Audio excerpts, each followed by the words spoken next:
ঈদুল আজহাকে সামনে রেখে পশুর খামারগুলোতে ব্যস্ততা এখন তুঙ্গে। দেশীয় পদ্ধতিতে মোটাতাজাকরণ, বাজারের জন্য প্রস্তুতি আর খামারিদের সংখ্যা সব মিলিয়ে জমতে শুরু করেছে বরগুনার খামারগুলো। বরগুনার প্রতিনিধি মোহাম্মদ মাসুমুল্লাহর পাঠানো তথ্যচিত্রের ডেস্ক রিপোর্ট দেখুন।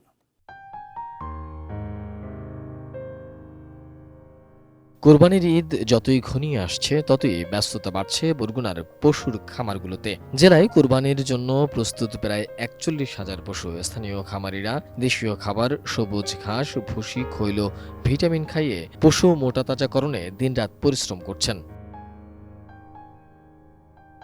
ক্ষতিকর ঔষধ ব্যবহার ঠেকাতে ৬টি মনিটরিং টিম প্রতিদিনই খামার পরিদর্শন করছে। বরগুনায় এবছর পশুর চাহিদা ৩০,১৮২টি আর প্রস্তুত আছে ৪০,৮০৯টি পশু। উদ্ধৃত পশু পাঠানো হবে দেশের বিভিন্ন জেলায়। অন্যদিকে খামারিদের সংখ্যা চোরাই পথে ভারতীয় গরু বাজারে উঠলে কমে যাবে দেশীয় পশুর চাহিদা। আমি বুঝি নির্মাণের শিল্প, সালাম স্টিল বোঝে ডিউরেবিলিটি। সালাম স্টিল, মোস্ট ডিউরেবল স্টিল। যে আমাদের দেশে যে গরুগুলো আছে, দেশে ওই পরিমাণ চাহিদা আছে, ওই পরিমাণ গরুও আছে। অতএব বাহির থেকে যেন কোনো গরু না আসে, আমাদের দেশের চাহিদা আমরাই মিটাইতে পারবো ইনশাল্লাহ। আমাদের সরকার বাহির থেকে গরু আনে, তাহলে তো আমাদের খামারের অবস্থা তো যা হতে পারে বুঝিনি। যে বর্তমানে দ্রব্যমূল্যের দাম বেশি, খাবারের দাম বেশি, মেডিসিনের দাম বেশি। তো এই মতো অবস্থায় যদি আমাদের ক্ষুদ্র খামারির উপরে এরকমের কোনো কিছু চাপাই দেওয়া হয়, যদি বর্ডার ক্রস করে গরু আনা হয়, তাহলে আমাদের খামারির ক্ষতিগ্রস্ত হইতে হইবে অবশ্যই। ইন্ডিয়ার থেকে গরু আসিয়া বাজারগুলো সম্পূর্ণ ভরপুর হয়ে যায়।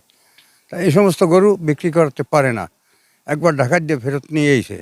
আর ইন্ডিয়া থেকে গরুগুলো না আসলে এই গরুগুলো চলে যাইতো।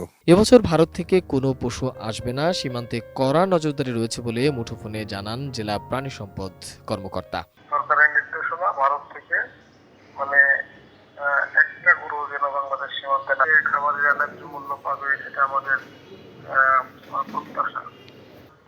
বরগুনাতে কিন্তু উদ্বৃত্ত আছে পশু, যা লাগবে তার চেয়ে আমাদের চাহিদা বেশি আছে এবং আমরা প্রতিনিয়ত খামারিদের সাথে যোগাযোগ করতেছি, মনিটর করতেছি।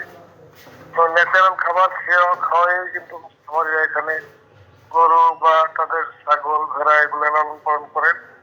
এখানে স্টেরয়েড জাতীয় বা ওই ধরনের হরমোন জাতীয় কোনো কিছু প্র্যাকটিস বরগুনাতে একেবারেই নেই।